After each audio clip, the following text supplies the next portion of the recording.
Some of the last words Prince Charles exchanged with his late father, Prince Philip, have been revealed. In an upcoming documentary by BBC One about the legacy left by Queen Elizabeth's husband of 73 years, Prince Charles reportedly reveals he spoke on the phone with the Prince of Edinburgh one day before his death. Philip died at the age of 99 on April 9, nearly 2 months shy of his 100th birthday. The Daily Mail reports that Charles and Philip were discussing how to celebrate the big milestone in what is believed to be their final conversation. "We're talking about your birthday," Charles said to his father in a phone call on April 8, according to the outlet. Charles allegedly repeated again, "We're talking about your birthday. And whether there's going to be reception." Philip, who was at his home in Windsor following a hospitalization, cracked, "Well, I've got to be alive for it, haven't I? I knew you'd say that." Charles replied, via the outlet.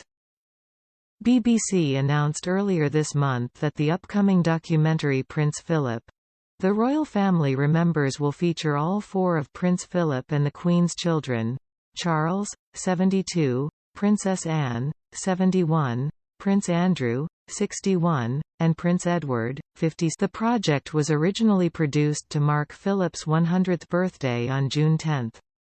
There are poignant recollections, plenty of humor and numerous fresh insights into the character and legacy of this royal pioneer. With special access to the Queen's private cine film collection, this film is an unrivaled portrait of a man with a unique place in royal history, by those who knew him best, the BBC said in a statement. Prince Charles offered a heartfelt tribute to his dear papa, in April following his death. "I particularly wanted to say that my father, for I suppose the last 70 years, has given the most remarkable devoted service to the Queen, to my family, and to the country, but also to the whole of the Commonwealth. And as you can imagine, my family and I miss my father enormously. He was a much-loved and appreciated figure, and apart from anything else I can imagine he would be so deeply touched by the number of other people here and elsewhere around the world and the Commonwealth who also, I think, share our loss and our sorrow," Charles said. Speaking from "My dear Papa was a very special person who I think above all else would have been amazed by the reaction and the touching things that have been said about him," he continued.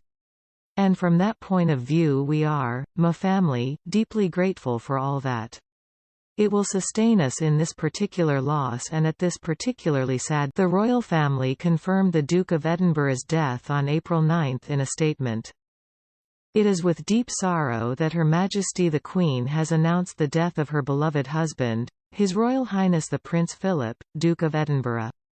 His Royal Highness passed away peacefully this morning at Windsor Castle," the statement said. Philip was hospitalized months before his death. On February 16, the Prince was admitted to a London hospital after feeling unwell. On March 3, he underwent a procedure for a pre-existing heart condition at St Bartholomew's Hospital before being transferred back to King Edward VII Hospital on March 5 and ultimately released home on March 16. Philip married then Princess Elizabeth in 1947 and is the longest-serving royal consort in British history.